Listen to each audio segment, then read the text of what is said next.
Bom, tem uma particularidade aqui na Casa Broa que a gente precisou fazer uma adaptação no projeto e outra adaptação durante a obra, que é a questão dos baldrames. Inicialmente, a Casa Broa ela foi projetada para ter uma estrutura elevada do solo, ou seja, o terreno é relativamente pouco inclinado e a gente colocaria, é um terreno em aclive, né? Então ele vai subindo de acordo com a distância da calçada e eu faria uma laje elevada que começaria com apenas um degrau aqui e lá no fundo do terreno ficaria basicamente tocando o solo. Acontece que o cliente em algum momento pediu para que a casa fosse totalmente integrada com o jardim, porque ela tem filhos pequenos e existia um desejo de ter uma casa mais em contato com a área externa. Então a gente projetou para que essa casa fosse pousada no solo. No entanto, depois do estudo da análise de sondagem do solo, o engenheiro viu que esse solo é um solo pouco resistente. E aí os baldrames, que são todas essas estruturas de concreto que vocês estão vendo aqui, numa casa comum eles ficam enterrados. Então você faz uma escavação e você tem duas opções. Ou você trabalha contra barranco, ou seja, você abre uma trincheira e usa o solo como forma, enchendo aquilo de concreto. Ou você pode fazer usando formas de madeira enterradas, enche de concreto e depois tira essas formas de madeira. Nesse caso específico, não foi possível fazer o contrabarranco, porque é um solo que mina muita água e é um solo muito arenoso, então existe uma tendência de desbarrancamento. Então o engenheiro ele optou por fazer o baldrame aflorado. Então se você dá um overview na obra aqui, se você faz um giro olhando toda a obra, é muito impressionante observar a quantidade de concreto que é usada para fazer essas vigas baldrame, que normalmente, por estarem enterradas, você não percebe, você acaba achando que não existe, mas isso existe e se reverte, obviamente, em custo de obra. Por que eu estou fazendo esse comparativo? Porque quando a gente faz uma laje elevada do solo, eu não tenho a necessidade de ter todos esses baldrames.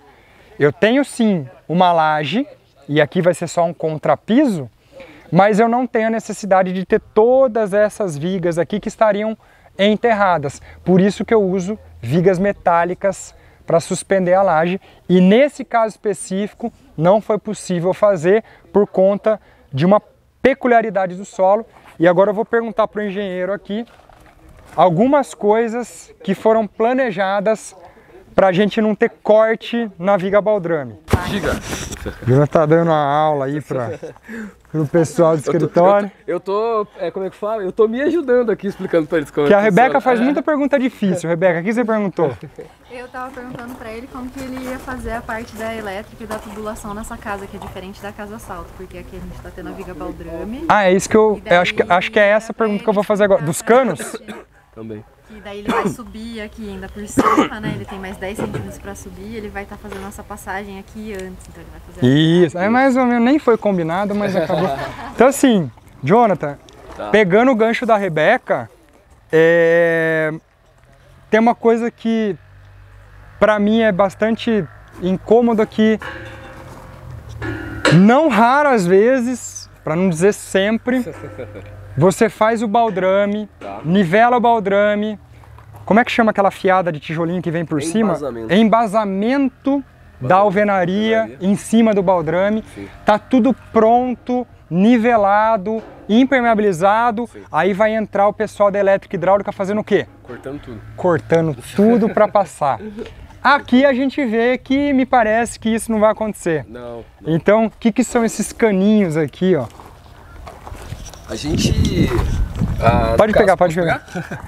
Então a gente fez o que aqui? Da parte de esgoto, né? Todo esgoto da nossa casa, nossas passagens que a gente tem aqui, eu já deixei as passagens no baldrame. Tá. Então a gente pegou o projeto de hidráulica, por isso que eu sempre falo, eu não vendo projeto complementar, mas eu defendo eles, né? Porque sem eles a gente não consegue prever esse tipo de coisa.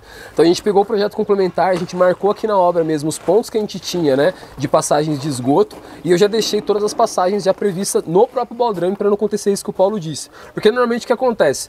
Normalmente quando a gente trabalha com uma fundação onde a viga baldrame, ela é, no caso, contra barranco, ou seja, né, no caso a gente vai escavar e concretar e depois a gente vai fazer o embasamento, a parte do embasamento em si, ela já é utilizada exatamente para a gente passar a parte hidráulica e elétrica, tá? Só que não deixa de ser um retrabalho, né? Não deixa de ser um retrabalho porque a gente faz, depois a gente corta, depois a gente tem que impermeabilizar todos esses pontos de novo. E não tem jeito.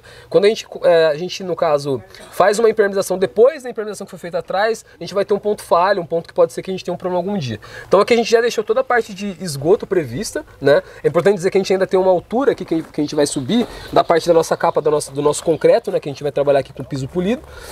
Então a gente vai conseguir trabalhar com a parte de tubulações 3/4, de 22, que são tubulações de água fria e água naquele quente, concretinho. a gente vai conseguir trabalhar com eles. Então depois que a gente terminar toda essa parte de estrutura metálica, eu estou explicando para a Rebeca, e depois que o pessoal sair, a gente entra então com essa parte de reaterro aqui, e a gente começa a passar toda a parte de infraestrutura, né? Então aí a gente vai deixar, como eu disse para ela, a gente vai pegar os tijolos, tem até uma criança aqui, ó. A gente vai pegar os tijolos, vai fazer a modulação, a gente vai pegar tanto o projeto do Paulo quanto o projeto de elétrica e hidráulica mesmo, e achar, eu tenho um ponto de lavatório aqui. Então aqui eu vou subir um ponto de água, aqui eu vou subir um ponto no caso, de esgoto de lavatório, e assim por diante. Exato, então assim, aqui a gente tem de fato alguns tijolos que já foram trazidos para a obra. Sim. E eles já serviram num primeiro momento para fazer o ajuste fino no projeto da estrutura metálica. Se vocês observarem, existem essas chapas aqui, que são os inserts.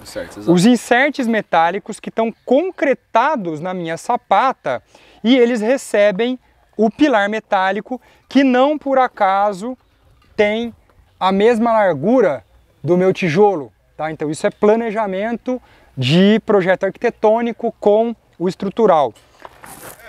O Jonathan já pegou aqui, antes de soldar definitivamente os pilares, e soltou uma fiada de tijolos para ver se era preciso afastar 5 milímetros, 2 milímetros, 1 centímetro esses pilares. No geral, Jonathan, quando você fez aí esse gabarito, teve quanto aí? Você lembra mais ou menos o ajuste máximo? Foi de quanto? Como é que foi? A gente teve um ajuste lá no final, se eu não me engano, acho que foi cerca de 5 milímetros. Foi bem pouquinho. Assim, que bom, que bom. A gente teve que tirar um pouco do centro, acho que até o Bruno comentou agora há pouco ali. Eu falei, cara, a gente tirou realmente do centro pra gente manter o quê? Manter a modulação dos tijolos, que é o que importa. Aquele, né? Da ponta. Aquele da ponta. Dá pra ver aqui, pessoal, chega aí. Então aqui de fato, olha lá. Esses dois pilares, esse aqui dá para enxergar até melhor. Essa chapa, teoricamente, no projeto, o pilar estaria no centro, mas você vê que aqui tem uma distância maior e aqui tem uma distância menor. Por isso é fundamental que essa chapa seja maior do que o tamanho do pilar, para você ter esse ajuste que foi feito no gabarito que o Jonathan acabou de falar. E o planejamento, Jonathan, da passagem da infra de esgoto, que a gente viu ali, aqueles tubos que atravessam o baldrame. Quando você vem na obra para definir esses pontos aqui, em termos de tempo que isso te levou, você sabe precisar quantas horas ou dias para você vir aqui antes de concretar o baldrame e falar, aqui eu quero um ponto, ali eu vou precisar de um ponto? Não, foi muito rápido, cara. Eu acho que foi, sei lá, umas 2 horas de trabalho do pessoal, estourando. 2 horas? Não, porque assim, a gente só precisa entender, a gente tinha todas as formas aqui de madeira, né, posicionadas, e aí depois que a gente foi lá e marcou, lógico, tem planejamento primeiro, a gente vai abrir o projeto, a gente vai mostrar onde vai ser os pontos. Na hora que o pessoal pegou, eles pegam esses tubos então, vem furando a parte de formas e colocando o tubo, então é uma coisa muito rápida de fazer. Então assim, por que eu fiz essa pergunta, cara? Para as pessoas entenderem a importância do planejamento de obra, para além do planejamento do projeto. O projeto ele já tinha. Sim. Só que ele, como engenheiro de obra, veio aqui e locou junto com a equipe, olha, esse é o ponto, a gente sabe que existe uma dificuldade da mão de obra ler projeto, Sim. É difícil, é chato, Sim. Então o engenheiro, o arquiteto tem que ajudar, aí você leu e falou, eu quero um ponto aqui, um ponto aqui. Ele levou 2 horas. Se isso não tivesse sido feito, quantos dias levaria para você, depois do baldrame pronto, uma vez que faltou planejamento, faltou esse cuidado de alocar os pontos, vocês imaginam quantos dias o profissional ia ter que ficar aqui, quebrando o baldrame de concreto, quebrando concreto, cortando ferro, perdendo impermeabilização por conta de 2 horinhas ali que faltou de planejamento, né, Jonathan? Então, assim, quando eu vi pela primeira vez os canos aqui, de fato eu já te perguntei. Sim. E por mais óbvio que possa parecer depois que você vê pronto, infelizmente as construções por aí não são feitas dessa forma. Então, acho que é fundamental isso para qualidade de obra e economia de tempo, né? É o que eu sempre digo, né? Quando você está passando por uma obra e você vê um martelete trabalhando numa obra, é porque alguma coisa está errada. Alguma coisa está errada, né? Então, a gente teve até um caso parecido em uma das nossas obras que a gente fez dessa forma, a gente passou tudo antes e tudo mais, e a obra da frente a gente viu depois o pessoal quebrando e meu cliente perguntou: Jonathan, mas por que lá eles estão quebrando? Foi porque lá eles não pensaram antes, né? Que a gente podia ter passado antes e agora eles estão quebrando para impermeabilizar depois de novo. Então é um retrabalho, né? E perca de tempo, com certeza.